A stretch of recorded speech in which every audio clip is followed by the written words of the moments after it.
What's going on, everybody? It is Tony Tucker here and Joe Morley from MJT Football. It is February 6, 2023.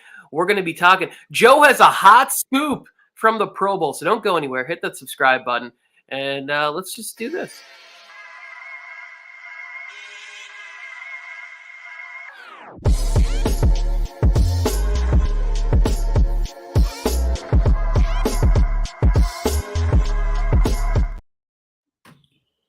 That was quick. Good morning. Yes, 14 seconds, little intro, little insight if you've never been here as to what we are. That should get updated. But Joe is big on fading people, and I am the old person on this particular channel, and I love and miss 80s and 90s football. But we're going to be talking about our thoughts on the Pro Bowl. Joe's going to get into a scoop on that. We're going to be talking about Brandon Aiyuk. I don't know, throw a little shade towards the Eagles. I know how Joe's going to feel about this, and I think that I am going to be the contrarian on this topic. DeVante Adams pitching, begging almost. Not really. It seems like it's in the bag. Aaron Rodgers to the desert. The all Andy Reid team, and then one Super Bowl prop. This is going to be a quick show. First time here. Hit the subscribe button. Join us in the comments. We're always looking for another person to talk sports.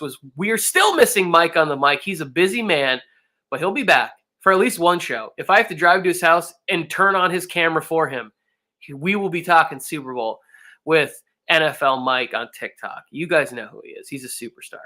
Joe, what's the dish, man? Give us Pro Bowl thoughts. First of all, I thought the Pro Bowl was pretty good. I like the flag football. I like the way they spread it up. I went, as you know, Mike and I went to the game. We went with a couple of other major creators, Mr. Fitz, real cool dad. Raider Puppet was there. Who else was there? Moneyline Mike, the Arizona Cardinals creator, Jay Bolton. A lot of great people were just there to hang out with. So we got to meet a lot of those people. Not on top of it, we were in what they call the Winfield Club, Tony, which is right there on the field, right behind the end zone. And it's like a big party atmosphere, which is really cool. It was really cool. But the AFC walked through one side, the NFC was walking through the other side. It was really good. I spent my time on the AFC side just because Raiders, and I wanted to see Derek Carr on his last game. What's up, Harrison? So, anyways, we're watching the game.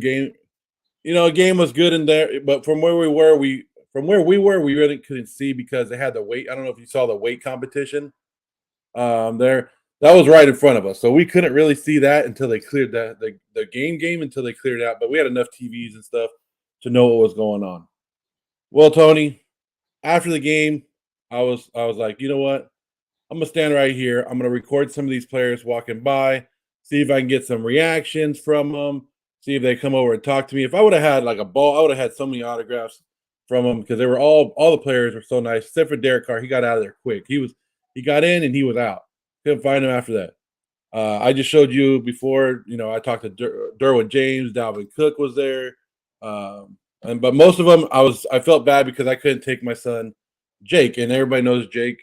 I couldn't take him to the game, so I was like, hey, let me see if I can get the Raiders to say hi to Jake on camera, and I'll send it to Jake, and he'll have a great time doing it. So I got DeVante Adams to say what's up to Jake, AJ Cole, Josh Jacobs, Max Crosby wouldn't say anything, but he just gave me a high five. And of course, Derek Carr just took off. He went through the back somewhere. But let me tell you who was the most talkative and who I gained a lot of respect for yesterday was running back Josh Jacobs, as he could have played it off and not wanted to talk to anybody. And he came out, we were like, Jacobs, and he was like, hey, give me a second, I got to do my thing. And he walked over there, and then he walked back, and then he walked and went and done his family, and then came back to us like he said he was. He said, I'll be right back. Give me a second, guys, I'll be right back. Well, Josh Jacobs is talking to us. I go, hey, Josh, you mind saying what's up to my son? And so he's like, hey, Jacob, it's me, Josh Jacobs. And I said that to my son. I turned the camera off like a dummy that I am, Tony. And so I go, hey, Josh, I go, so you're gonna break the bank? You're gonna make that money for the Raiders? And he goes, I hope I re-sign. And I said, well, you're gonna break the bank? And he goes, nah, I don't need all that money. I don't need the max anything like that. So I was like, all right, cool. And then I said, all right, Josh, be honest with us right now. I said, is Aaron Rodgers coming to the Raiders or what? And his whole face, Tony, just lit up.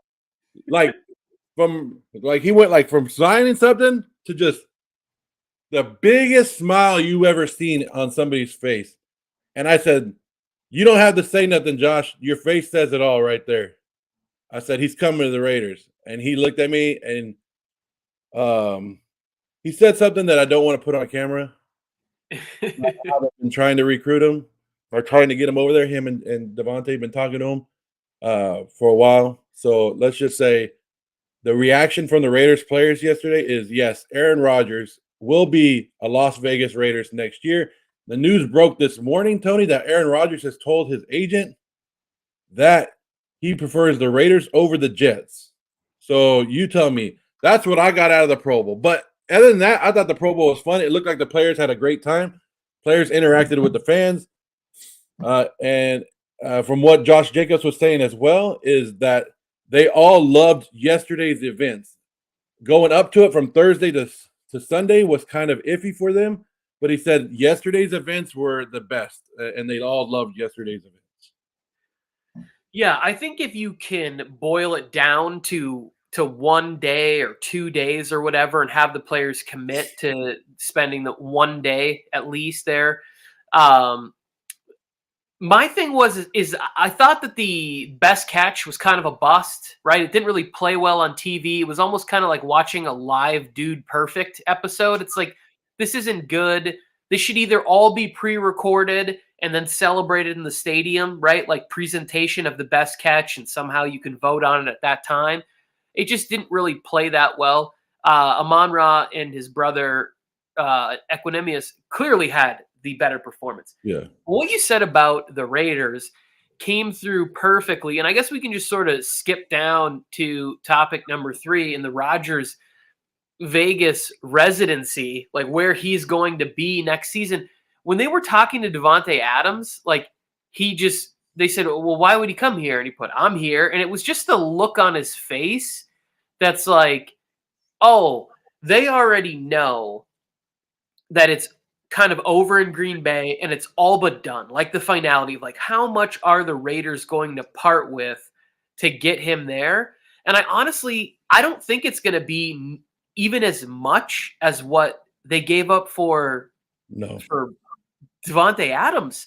Like, I think the Packers are really just saying, like, we're just done with this at this point. Like, he wants to be gone. We want him to be gone. As long as we can get some sort of compensation for him, let's just do it and go our separate ways. Like, they're going to take all of this money, I'm assuming. Like, the Raiders are going to bring on this money and they'll get something back and they can just turn the page.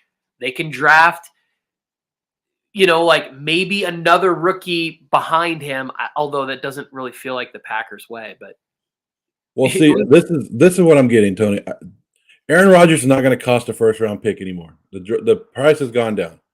Now, I think the Raiders give up a second and a third, or it's going to be 2/3, with one being a conditional next year that can turn into a second or a first, depending on what happens next year. But I'm sitting here, Tony, and like I'm like, after talking to these guys, like DeVante Adams was right next to me, and I was talking to DeVante Adams, and DeVante Adams can keep a straight face. Let me tell you that. DeVante Adams can talk about Aaron Rodgers, and and I was like, hey, you going to buy him a house? He said that he'll come if you buy him a house, and he's just like, yeah, we'll see. Like, DeVante Adams was real cool, but Josh Jacobs gave it away. And here, you've seen it in the interviews already throughout the week where Josh Jacobs goes, yeah, I already know the 3 quarterbacks that they're interested in. So you got to know that he's in there. And he wants to sign a free agent deal. He's a free agent, wants to sign a new contract. He don't want to go in there not knowing who's going to be his quarterback. So I was not for the Tom Brady to the Raiders. I am more so for the Aaron Rodgers to the Raiders. I think it brings a little bit more issues because of the cap and because of the way he plays. But like I told somebody yesterday, they were like, hey, do you think Aaron Rodgers would be a good fit? I said, with Josh McDaniels, I said, Aaron Rodgers will have the balls to tell Josh McDaniels that play ain't working and he's going to call another play. I go, he has that going for him. I go, so I'm more on the I'm getting more on the hype train. I don't know how much it's going to help because I've been a big person on the Raiders need defense. But having a guy like Aaron Rodgers and DeVante Adams back on the team would be something great to watch. Yeah, we've already seen it's an MVP level connection, right? Like it can work.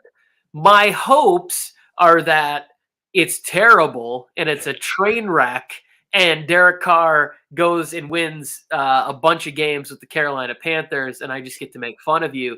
James is asking whether or not he'll take a pay cut. I mean, obviously we have no knowledge of this. I doubt that he's taking any sort of a pay cut. Like he signed for this crazy amount of money for a reason. Like if he was going to take a pay cut, wouldn't the pay cut be in Green Bay so that they could keep that roster together? Like, I don't know. Maybe he does. Maybe he's enlightened. Maybe he's out at Joshua Tree one night and he calls Ziegler and McDaniels and says, you know what? Would you lop off $20 million so that way we can go out and put an offensive line that's going to keep me upright? Like really, it's just going to be Rodgers to Adams back shoulder fade, I don't know. The Raiders have to do something like this, Tony. We talked about this all since the Derek Carr dismissal, right?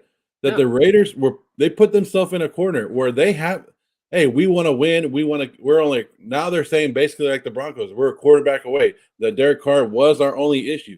So they put it on their shoulders where it was Tom Brady or Aaron Rodgers. Like they had to go out there and they have to make that big splash at the quarterback position because the fan base themselves, even split on Derek Carr or not, the fan base is going, well, we don't want to watch a rookie for the next couple of years. We don't want to watch this for the next couple of years. We want to win now. And Mark Davis, you're saying we want to win now. Go put somebody in there. And there was Tom Brady and there was Aaron Rodgers, and then the next best person was Derek Carr, the one that you ousted. So you better go get somebody better than Derek Carr, and Aaron Rodgers is that guy.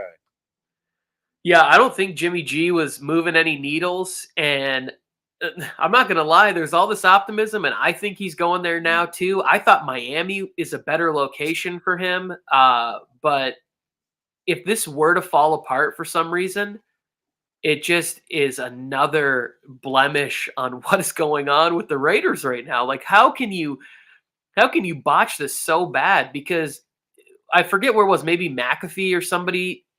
This morning I was watching something, and they said that it's more like 55% chance that they're just going to end up having to cut Derek Carr, right? And they're not going to get anything for that. Like ESPN was saying 1% chance that he gets traded. Yeah, like just the numbers, just none of them are reported in the favor that they're going to get anything for this. So they already played that terribly, and they must have thought for sure we're going to get one of these guys to come here. And your third option is Jimmy G, who's played like one full healthy season. One full healthy season? That's not enough for that to be. Did you watch any of the Pebble Beach stuff where Raider fans were there on Rodgers all weekend? I think maybe you told me about it. I didn't see any of it, and I haven't heard any reports out of there. But somebody asked him if he's going to the Niners. He said, "No, I'm not going to the Niners." And then somebody said Cowboys, and he kind of didn't say much about that. But anytime they would say Raiders, Aaron Rodgers got a big old smile on his face, and he would always turn to that person and just smile. There's no way the Packers would trade him to the Niners. Like, even if the Niners had compensation and said, we'll take every penny of his and we'll send you $10 million extra dollars, the Packers can still not trade Aaron Rodgers to that team, because if they went on a back-to-back Super Bowl run with Aaron Rodgers, they would be the laughing stock of the NFL. Like, you cannot trade. Younger fans may not remember it. The Niners and Packers had some pretty good bouts in the playoffs, back in the 90s and 2000s when Favre was coming through and starting to earn his, like Super Bowl stripes and stuff like that. You can't have a scenario, and we've even seen with the Packers how they've been just deconstructed by the 49ers. You can't then give them the quarterback that'll put them over the top on that roster. That would be a nightmare. If Rodgers goes to the Raiders, All right, I'm saying it now. Rodgers is going to the Raiders. If Rodgers goes to the Raiders. Now look at this AFC West. Do we build up the AFC West again this offseason and go Russell Wilson, Aaron Rodgers, Justin Herbert, and Patrick Mahomes? Like, are we going to be on that train again? Like, look at this AFC West. Yeah, I think we will, because that's the fun thing to do. We definitely will. But also, I think that some of the other divisions are kind of coming back to the pack a little bit, right? Like, we might have been a year premature on how great the AFC West is going to be, because now you have the Chargers with what they think is a competent coordinator, right? You look at all the things, top 4 offense over the last 4 years, only second to the Chiefs. They're bringing that guy into the fold. The Raiders are bringing in a combination that we've seen have an MVP track. The Broncos are bringing in a Super Bowl quarterback, and the Chiefs are the Chiefs. So now it looks a little bit more legit than last year. We were just saying these things were on paper, as to where now each of these teams have a little bit more merit, because we've seen results from the combinations, all except for the Chargers and Kellen Moore. But I would I would look at it from this standpoint. Look around at the other teams that are going to be falling. Like the NFC East, the Cowboys played above their heads. The Eagles played above their heads. The Giants played, and even the Washington team at one point was playing sort of above where they were. But then you look at the Bills. The Bills are going to have some cap issues and some cuts and some hard things. Like, they might come back to the pack. So maybe it is the year for the AFC West to be what we thought it was last year. That's right. AFC West. Yeah, but hopefully they don't put the Broncos in primetime so many times. Like, let's make sure. We'll flex them in later if it's working out. Give them a couple primetime games. But holy shit, they were on 6 times in the first 8 weeks of the season or something like that. It was ridiculous. I'm saying it right now, Tony. Aaron Rodgers to the Raiders. Count on it. Put money down on it. Whatever you got to do, it's happening. Cut it. Get that out on social. Broken right here by Joe Morley from the Pro Bowl yesterday on February 5th. Let's go to, we were talking Jimmy G. Let's go to his teammate, right? And an interview that was done on a San Francisco podcast, I believe. I forgot to get the name of it. It was, I forget. It's on YouTube. You'll see it everywhere. Brandon Aiyuk talking about the Eagles and talking about the Super Bowl matchup between the Chiefs and the Eagles. And I pulled this quote from something he said. This is the end of it. And he said, they got extremely lucky. He talks about how teams need to get lucky to win the Super Bowl or to have a chance to win a Super Bowl. And then he says, talking about the Eagles, they got extremely lucky. And he's referring to the fact that their quarterback, Brock Purdy, got injured. How do you feel about what Aiyuk is doing here? Like, is this just sour grapes? Is this just pity, wine, world's smallest violin time? Like, what's going on with this? Aiyuk sounds like the rest of the 49er fans. He sounds like all the fans, finding every little freaking excuse that he could find and be like, this is why we lost. This is why we lost. You lost because you found a bully that bullied the shit out of you. The Eagles came out ready to play. They came out ready to dominate your team. They knew that you were a good team, and they said, we're going to smack you in the mouth, and the first person to start crying is done. And that was the 49ers team. And they dropped easily, Tony. They took one hit on the chin and they dropped. They were done. Brock Purdy injury or not, the Eagles were winning this game.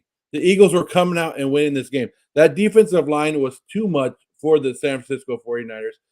Hey, the injuries are part of the game, Tony. I don't care what the 49er fans out there are saying. We would have had our quarterback. We would have won this game. Well, you should have came better prepared and not had Josh Johnson as your backup. You have to know that injuries are part of this game. You had to know that Brock Purdy was doing something that we've never seen a rookie quarterback do. And at one time, he was due to not get injured, but to have a bad game or something to happen. And you are going to have to probably rely on Josh Johnson. I think they thought Jimmy G would be able to come back before now. And so that's why they kept riding with Josh Johnson. But the fact of the matter is, Brandon Aiyuk, your team didn't show up. The San Francisco 49ers went to Philadelphia, not only got punked by the crowd, because if you listen to all the people all the players talking, oh, the Philly crowd is different. It's a weird combination. They're loud, they're mean, they're throwing eggs at us. Yeah. Next time, get home field advantage if you want to get extremely lucky on your part. So I want to spin this because it's not about the Eagles there is luck involved when you get to the second half and all the other team can do is hand the ball off. But let's talk about how unlucky the 49ers have been. You're saying that their quarterback position should have been better? They literally lost 2 other quarterbacks this year due to broken ankles. Like they were on the fourth string. And this isn't the first time this has happened to them. Like they are just extremely unlucky when it comes to quarterback injuries. Everybody's always going, well, they got to look into the injuries. And Kyle Shanahan he took umbrage with this in his end of the season press conference where he's like, what am I supposed to do? Like, I'm just calling plays. These guys are getting hurt. And it's kind of the downfall of where I think the NFL is at its apex right now. And we're going to start seeing more of this 7-on-7 generation start to permeate. They're taking away so many hits. It is a violent game. There is a lot of consequences for playing the NFL, and you're compensated handsomely for that. But they're talking about trying to remove the hip drop tackle on these guys. Like, It is becoming really hard for the defense to play defense. So I do think that there is a movement where it's like, if I'm drafting in this draft, there's almost no way, unless I'm taking, one of the top 4 or 5 defensive players, I'm drafting offense in the first round every single year. Whether it's an offensive lineman or a skill position player, I'm drafting to load up my offense every single year, and then I'm bringing in the most competent defensive players. And at a certain point, salaries are going to reflect what's happening because you're going to put less emphasis on defense because of what you can do. But to stick with they got extremely lucky, like, yes, of course, every team needs to get lucky. There is some luck involved in the fact that, like, there wasn't 16 different angles shown of the Devonta Smith catch on the first drive of the game. Like every other game, it seems like they would have shown several angles of that, especially when the guy's getting up and going like this. He's running around going, hey, you would think the broadcast would be like, well, he seems like he didn't catch it. Let's go back and take a look at that. There's a little bit of luck involved with that happening. So I think that, well, one team gets lucky, you ran into the team that is extremely unlucky at one position and the fact that they can't get it. I was going to have this as a topic, Joe, but Joe Montana came out and said, I'd start Jimmy G over Purdy or Lance next season. And I was like, oh shit, you got Joe Montana saying, here's what I would do. We're talking 49ers. Like he's just stirring the pot for the 49ers fan base. Like they want Purdy, but they have all this invested in Lance and Jimmy G is going to walk. Like it's very unlucky situation. Yeah, like you said, they got to find something in the Kyle Shanahan offense that's not helping with that quarterback position. What is causing those quarterbacks to take those hits, then go down? Kyle Shanahan needs to look at his plays, look at what he can do to do it differently, and they probably just need to get somebody. I mean, these aren't big injuries. Like I guess the Brock Purdy one is now the most serious one, just because it has to do with the Tommy John and surgery and stuff like that. But a broken foot, like those are like kind of like freak injuries, freak tackles, something that you can't really count on. But you got to look at that offense and figure out what you're doing and how you can protect them better. Yeah, I do agree. There is some protection stuff there that could be better. We've talked about it off the air. I don't know, But Aiyuk just didn't say extremely lucky, Tony. He came out and called that defense out. He said this defense isn't as good as what people are saying it is. He said the Eagles' defense isn't that good. Oh, yeah. He said that he thinks they're going to expose them. Like he's talking a lot of smoke. He's saying we thought we were going to be able to expose them in some ways, and we think the Chiefs are going to be able to do that. They might be able to do that because they have Patrick Mahomes. So you were thinking you could get that done with Brock Purdy. Like, there's different, you know what I'm saying? It's like, well, we thought we could win this way, but Brock Purdy couldn't touch Patrick Mahomes on any level, talent-wise, experience, the play caller. Like, I love Kyle Shanahan, and he gets a lot of credit, does a lot of things. We're talking about Andy Reid. Like this guy's he's been doing it for 20 something years. And we're going to get to the all Andy Reid team after this topic. But you were thinking you were going to be able to expose them. Well, then if you thought you could expose them, best believe Andy Reid and Patrick Mahomes can also do the same thing. Yeah. And yesterday at the Pro Bowl, there was a lot of talk about who we thought were going to win the Super Bowl, and a lot of interaction, a lot of people going for the Eagles. And I talked to you about this. I'm sitting here going, I think the Chiefs win this damn thing. As much as a Raider fan, I don't want to go for the Chiefs, and I don't want to see the Chiefs lift up the Lombardi Trophy. But you're looking at it, and like you're saying, and you listen. Brandon Aiyuk's not the first player to call the Eagles out. Love from the Giants called them out last week, right? And after and it's like they got the San Francisco got blown out 31. What was it, 31-14 or whatever, 31-7. Yeah. Same thing by the Giants. They got blown out 40-7. Like, and then those guys are like, this team ain't that good. There ain't that good. You just lost by 20, 30 points, and you're calling another team not good. So something has to be there.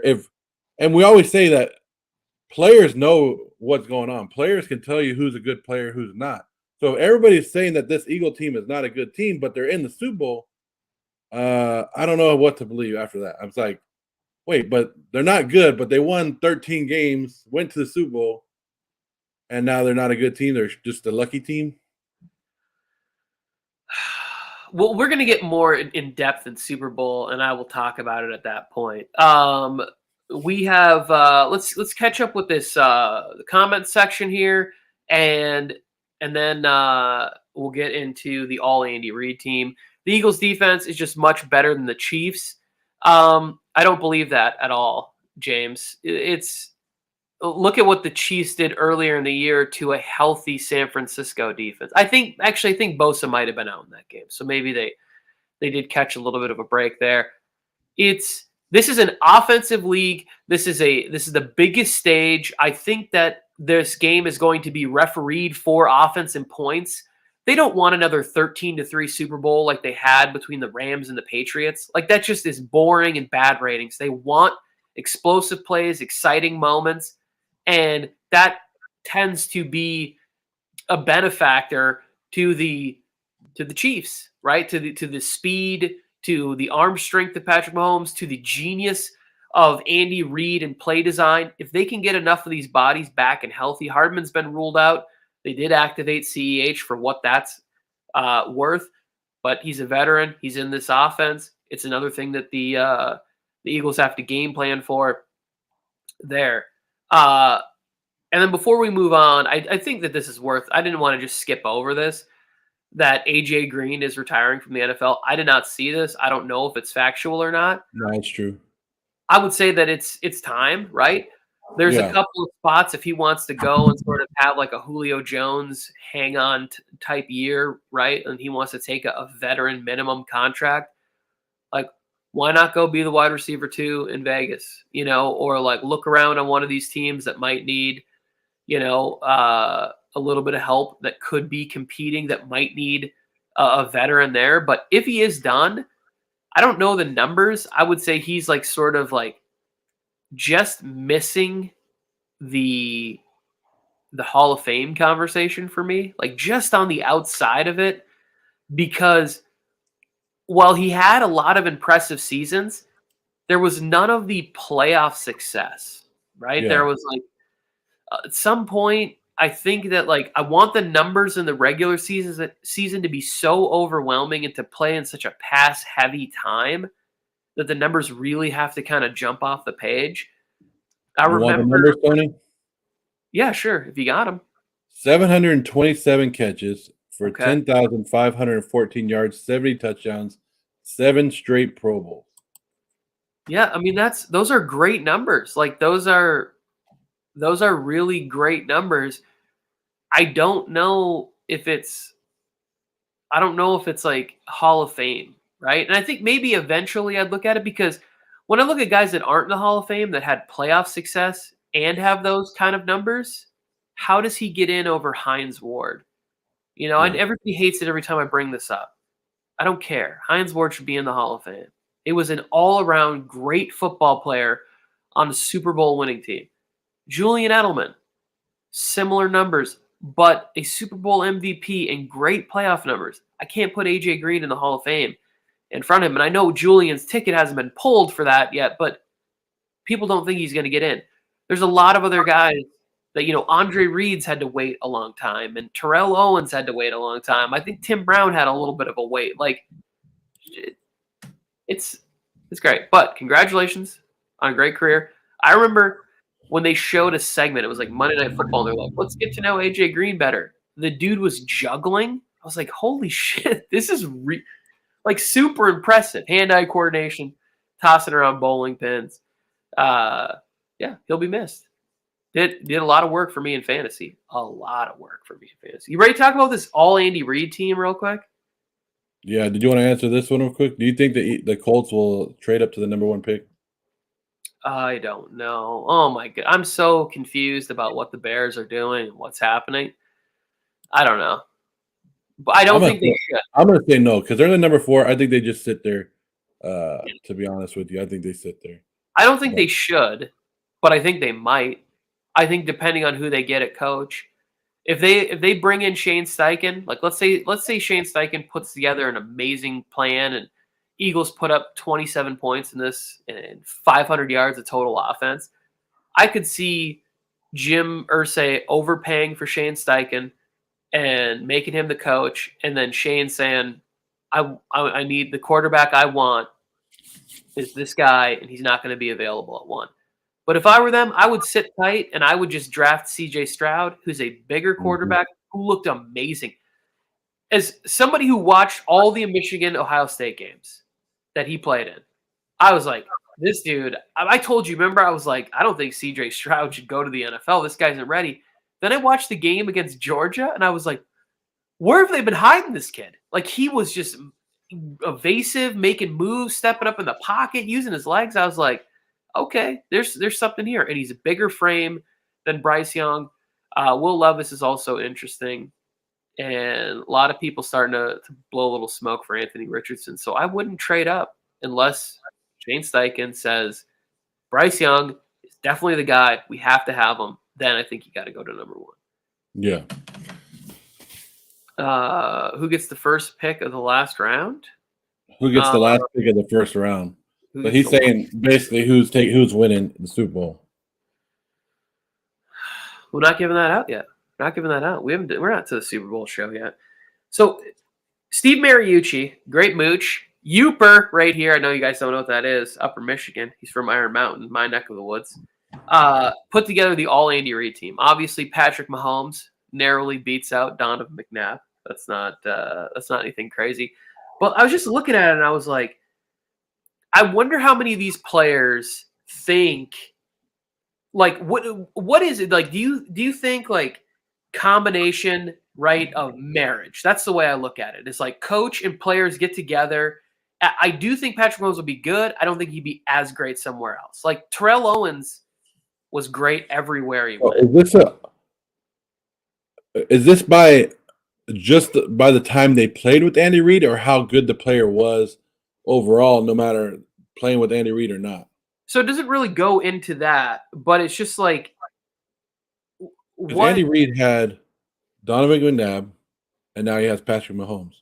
But remember, for a short little period, he had a little guy, unknown guy named Michael Vick. Yeah. But, I mean, it wouldn't matter for quarterback. It's Patrick Mahomes. He's about to win his 2nd MVP. He's playing in his 3rd Super Bowl. He's already won the Super Bowl with him. Like, it's there. The Shady McCoy and Brian Westbrook, I think, was pretty close. If you are going to do that, who had more impact when they played for him, right? Because Brian Westbrook obviously was that dude for a longer time. Okay, I'm not sure of the all-time Andy Reid that you're looking at. Who was the running back? Sean McCoy beat out Brian Westbrook. No. So that's why I think they're doing career, right? Like, because Brian Westbrook had more impact with not even Brian Westbrook. Jamal Charles. Yeah, but I mean, even Jamal Charles, like, what did he have? Like 2 good seasons with Andy Reid before his knees went out? But, oh, man, okay, I remember Shady McCoy was good with the Eagles. He was But I don't know, maybe because I watched Jamal Charles tear the Raiders up enough where it's just like it sticks in my mind of how good Jamal Charles was, and he had a 5-touchdown game against the Raiders one time. I don't know. I don't know. His yards per carry, Jamal Charles, are amazing. It's like 5.7 yards per carry or whatever it was. Like his career was marred by injury. Like he would have been a slam dunk Hall of Famer had he been able to stay healthy and get those final years. And I think now in a league where they're passing the ball as much as they are, if Jamal Charles came into the league today, he would be crazy, crazy good. Let me just run down the list. So wide receivers on this team are quarterback Mahomes, running back LaShawn McCoy, wide receivers Terrell Owens, Tyreek Hill, Deshaun Jackson, Travis Kelce. Like, I guess, like, what I was thinking about was, like, I think it'd be fun for us in the offseason. This is what made me think of this. Was, like, wouldn't it be fun to put together the all-time teams of some of these great coaches who've done it for a long time and just, like, see what they would, like, match them up? Like, Belichick's team versus, one team, and then maybe, Mike Tomlin team. Yeah, Mike Tomlin team, a Mike Holmgren team would be kind of fun, right? Where you got like, Favre and Sterling Sharp, and just like go through those lists of these guys that have been around for a long time. Like a Sean Payton team would be fun with Drew Brees and Michael Thomas and Marquise Colston and Jimmy Graham. Like, I think it'd be fun to put together all-time teams. And then I went and I looked at it and I go, you know what the key to all the success is? When I just go through and I go, wait, he had all these offensive linemen while he was in Philadelphia. Jason Peters, Trey Thomas, Tremaine Mayberry, Sean Andrews, and Jason Kelce. Like, and then you go and you look at the offensive lines that he's had since he's been in Kansas City. Like, the secret's out, people. Like, why isn't everybody just finding a above average quarterback and then building the best offensive line you can build? It's that simple, right? It's just like, hey, find a great quarterback and build that offensive line, you'll be all right. Well, Andy Reid went to 4 or 5 NFC Championship games, and he had receivers like some guy named Pinkston and Freddie Mitchell. And like, there was another guy named, like, I forget, but it was just like average, NFL players, like good, but not great. Brent Selleck at tight end, as opposed, and then you get to the Chiefs, and all of a sudden you end up with Tyreek Hill and Travis Kelce, and then you bring in Jason Avant. Over the top. Jason Avant. Thank you, Jay. I was searching for it. I'm like, I know there's another wide receiver out there that people will remember. So Andy Reid got to coach both Kelce brothers. Yeah. I think he was there for the drafting of both of them. So, you recognize good stock in the family, right? There's the Jones family. I think they had 2 NFL players, and then John Bones Jones. Like, That's it. That's an athletic family right there. The Watts. Like, you can see NFL pedigree. All right, let's wrap up the show by going to we're going to do one prop. Joe and I are going to try and do multiple shows this week. But the prop that I picked, the NFL prop I picked this week, is the MVP odds. I'm going to throw this graphic up here on the screen. And I want everybody in the comments, whether you're watching it back or you're watching it with us, beyond the quarterback. It's usually the quarterback. But which of these do you like at, like, let's just say I'm going to take kind of more of a long shot, and I got $100 trying to make a little bit of trip money here. Like, do you see any of these longer shots where, hey, trying to play a little getaway for the family, and I really need to swing big here? Like, do you see one that you really like? Because I have 2 that I really like, and I could paint a narrative for them. Okay, so we already know how the NFL is. Like you said, the quarterback position is who they lean to. So I'm going to take Jalen Hurts and Patrick Mahomes right off, because those are the easiest bets, right? So Harrison said he hates math. Yeah. So I think one of the biggest ones and one of the things that storylines that I think that they could build up and actually win an MVP would be Frank Clark, or not. I said Frank Clark, but Frank Clark right there, or Chris Jones, one of the defensive linemen for the Chiefs, and those are pretty damn good odds right there. So I would probably okay. So you got Frank Clark and Chris Jones. So if I had to pick between those two, I would think the more storyline would be Chris Jones that I could see going. So I probably have to lower my odds just a little bit, cut them in half, and go with Chris Jones. And then if I was taking one for the Eagles, see, that's another tough one for me. And I don't want to go. I don't see them building up I would say AJ Brown would be the next one, possibly Miles Sanders. But those are my only. You know what? If Miles Sanders has a 2-touchdown, 3-touchdown game, it might be him. So I go Miles Sanders, Chris Jones would be my two. So right here, James hit my guy.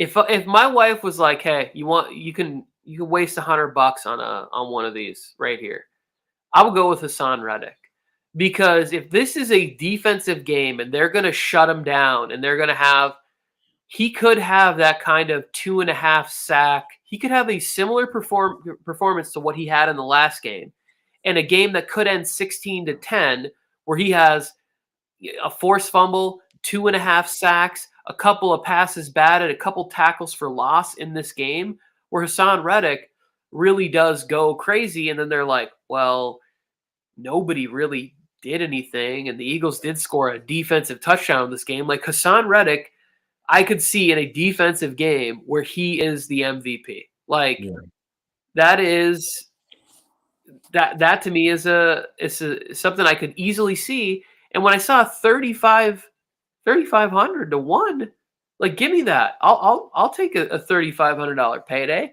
The offensive one that I could see also lands on the Eagles. We just saw Miles Sanders have a 2-touchdown game.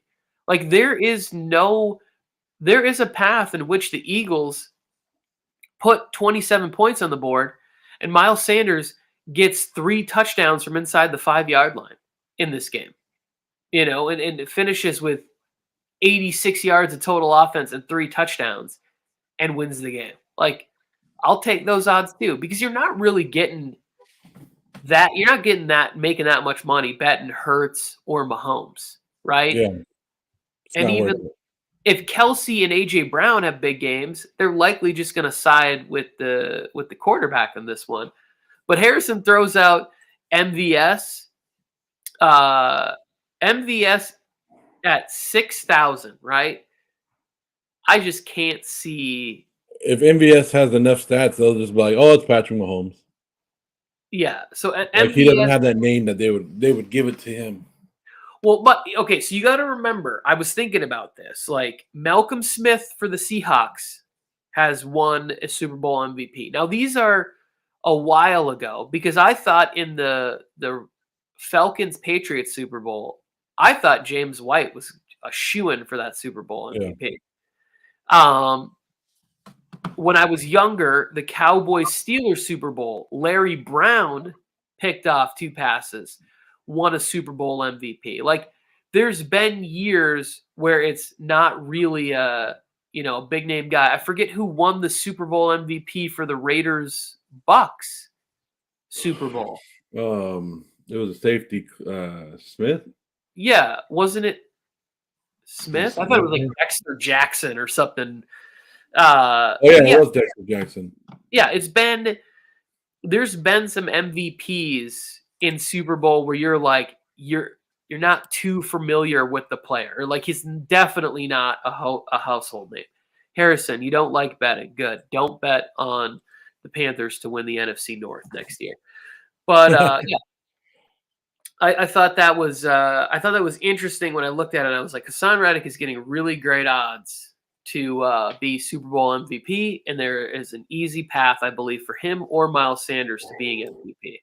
On the Chiefs side, Chiefs are going to win. It's going to be offensively. It's going to be Patrick Mahomes, and there's no Chief that I would pick. The defensive player I would have picked would be Nick Bolton, But now I'm giving away too much Super Bowl conversation, which we need to too much for Mike. This is great. This went about 30 minutes longer than I anticipated it to go, but I enjoyed myself. I had fun. Anything you want to say before we play this music and get out of here? No. All right.